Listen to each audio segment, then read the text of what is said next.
স্বাগত ডিবিসি সংবাদে। আপনাদের সাথে আছি আমি আফরিন আনোয়ার।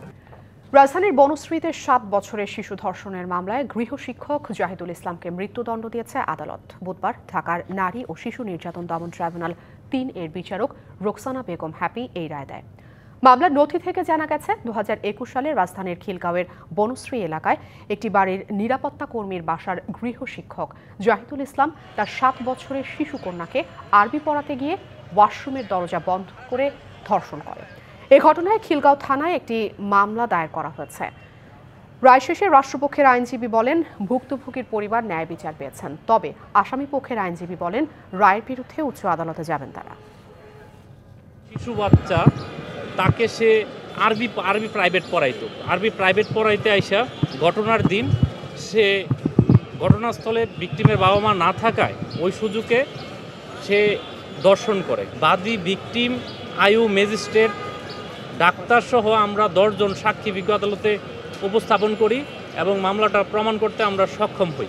এই মামলায় একজন ৭ বছর বয়সের একজন ভিকটিমের উচ্চতা দেখিয়েছে ৫ ফুট ২ ইঞ্চি এবং ওজন দেখিয়েছে ৫৬ কেজি। একজন ৭ বছর বয়সের একজন ভিকটিমের ওজন কখনোই ৫৬ কেজি হয় না এবং তার উচ্চতা কখনোই ৫ ফুট ২ ইঞ্চি হওয়া সম্ভব নয়। ২১শে আগস্ট গ্রেনেড হামলা মামলায় বিএনপির ভারপ্রাপ্ত চেয়ারম্যান তারেক রহমান সহ সব আসামির খালাসের বিরুদ্ধে আপিল করেছে রাষ্ট্রপক্ষ। বুধবার অ্যাটর্নি জেনারেলের কার্যালয় থেকে বিষয়টি জানানো হয়েছে।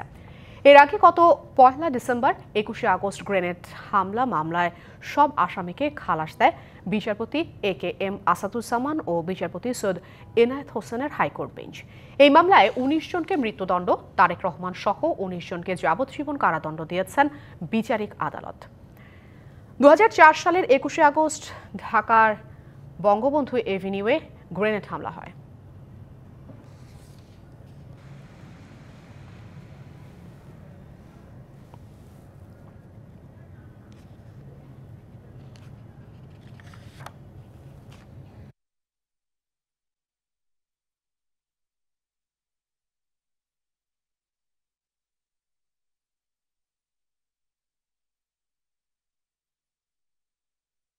অবৈধ অস্ত্র রাখার মামলায় ১৭ বছর সাজা থেকে খালাস পেয়েছেন সাবেক স্বরাষ্ট্র প্রতিমন্ত্রী লুৎফুজ্জামান বাবর। বিচারিক আদালতের দেয়া সাজার বিরুদ্ধে হাইকোর্টে আপিলের পর বুধবার এই রায় দেয় উচ্চ আদালত। বিচারপতি মোস্তফা জামান চৌধুরী ও বিচারপতি নাসরিন আক্তারের দ্বৈত বেঞ্চ এই রায় ঘোষণা করেন। সেনা সমর্থিত সাবেক তত্ত্বাবধায়ক সরকারের আমলে ২৮ মে বাবরের গুলশানের বাসা থেকে অবৈধ অস্ত্র ও গুলি উদ্ধার করার অভিযোগে একই বছরের ৩রা জুন এই মামলা হয়।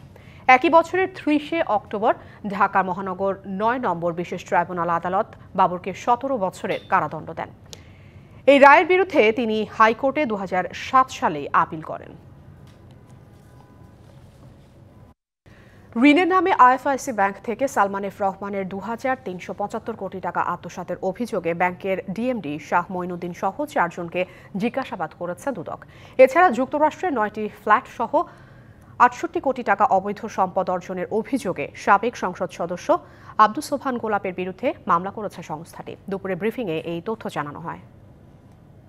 ৬৮,৩২,৭৫,০০০ বেশি টাকা মূল্যের জ্ঞাত আয়ের উৎসের সাথে অসঙ্গতিপূর্ণ সম্পদ অর্জন এবং ৫১টি ব্যাংক হিসাবে ৯৭,৬৩,০০,০০০ টাকারও বেশি অস্বাভাবিক এবং সন্দেহজনক লেনদেন করার অপরাধ অনুসন্ধানকালে প্রমাণিত হয়েছে এবং এই অনুসন্ধান সংক্রান্তে অভিযোগ সংশ্লিষ্ট ব্যক্তিদের মধ্য থেকে ৪ জনকে জিজ্ঞাসাবাদের জন্য ডাকা হয়েছে। আসছে বাজেটে মোবাইল অপারেটরদের জন্য কর্পোরেট ট্যাক্স এবং সিগারেটের ওপর নতুন করে আর কর বাড়ানো হবে না বলে জানিয়েছেন এনবিআর চেয়ারম্যান মোহাম্মদ আব্দুর রহমান খান। এছাড়া বাজারে নকল বিড়ির সরবরাহ বন্ধ না করলে কঠোর ব্যবস্থা নেওয়ার হুঁশিয়ারি দিয়েছেন তিনি। বুধবার সকালে রাজধানীর আগারগাঁওয়ে জাতীয় রাজস্ব বোর্ড এনবিআর কার্যালয়ে বিভিন্ন ব্যবসায়ী সংগঠনের সঙ্গে প্রাক বাজেট আলোচনায় এসব কথা বলেন তিনি। এ সময় মোবাইল সিমের ওপর আরোপিত ৩০০ টাকা ট্যাক্সের কারণে ১ কোটি গ্রাহক কমে গেছে জানিয়ে এই ট্যাক্স সম্পূর্ণ প্রত্যাহারের দাবি জানিয়েছে মোবাইল অপারেটরদের সংগঠন এমটব। এছাড়া মোবাইল খাতে বিদ্যমান 20% সম্পূরক ও 1% সারচার্জ সম্পূর্ণ তুলে নেওয়ারও দাবি জানিয়েছে সংগঠনটি। হঠাৎ অতিরিক্ত ট্যাক্স না বাড়িয়ে সিগারেট উৎপাদন খাতে ধীরে ধীরে ট্যাক্স আরোপের আহ্বান জানিয়েছে উৎপাদকদের সংগঠন এনসিএমএ। এদিকে এইচএস কোড নির্ধারণে অনিচ্ছাকৃত ভুলে ওষুধের কাঁচামালের আমদানিতে 200 থেকে 400% জরিমানা করা হয়। আগামী বাজেট থেকে বিনা জরিমানায় আমদানির সুযোগ চায় বাংলাদেশ ওষুধ শিল্প সমিতি।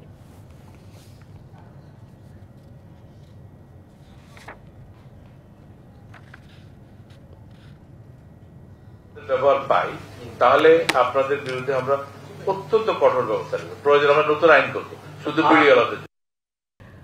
মূল্যস্ফীতি কমানো, ব্যাংক স্থিতিশীল কর্মসংস্থান সৃষ্টি এবং সামাজিক বৈষম্য দূর করার লক্ষ্য নিয়ে আগামী বাজেট প্রণয়ন করা হবে বলে জানিয়েছেন অর্থ উপদেষ্টা ডক্টর সালেউদ্দিন আহমেদ।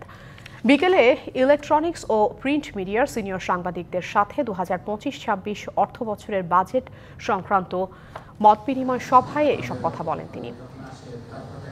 এনবিআর সহ বিভিন্ন প্রতিষ্ঠানের সংস্থার শুরু হবে জানিয়ে অর্থ উপদেষ্টা বলেন, বাকি সংস্কার পরবর্তী সরকার করবে। এই সময় সিনিয়র সাংবাদিকরা বলেন, বাজেট প্রাক্কালে প্রতি বছর পেশাজীবীদের সাথে যে মতবিনিময় হয় সেটি শুধু খাতা কলমে লিপিবদ্ধ করা হয়, সেগুলো আমলে নেওয়া হয় না।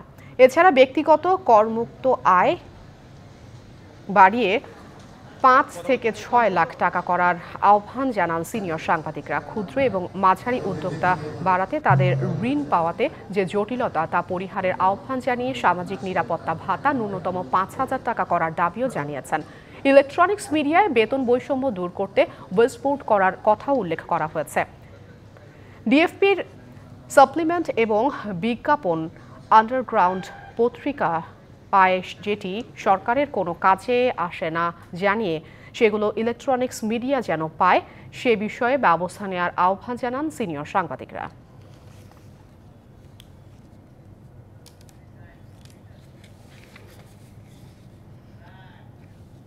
চট্টগ্রামে বিভিন্ন অভিযোগে কাপড়ের দোকান মেগামার্টকে 1 লাখ টাকা জরিমানা করেছে ভোক্তা অধিকার সংরক্ষণ অধিদপ্তর। দুপুরে নগরীর কাপড়ের পাইকারি দোকান টেরিবাজারে অভিযান চালানো হয়। দেখা গেছে প্রতিষ্ঠানটি নিজে পাঞ্জাবি শার্ট সহ বিভিন্ন কাপড় তৈরি করলেও বিদেশি কাপড় বলে বিক্রি করছে। এছাড়া ক্রয় মূল্যের রসিদ ছাড়া বিদেশি প্রসাধনী এবং পণ্য বিক্রির অভিযোগে তাদেরকে এই জরিমানা করা হয়। এ ধরনের অভিযান অব্যাহত থাকবে বলে জানায় ভোক্তা অধিকার সংরক্ষণ অধিদপ্তরের কর্মকর্তারা।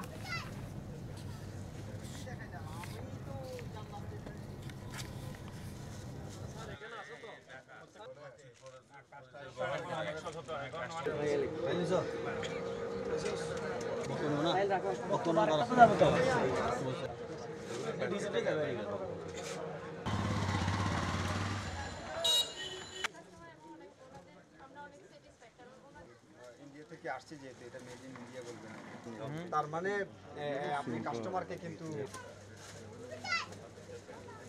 আমি দেখাইলাম, আমি তো জানলাম যে এটা স্যার এখানে আছে তো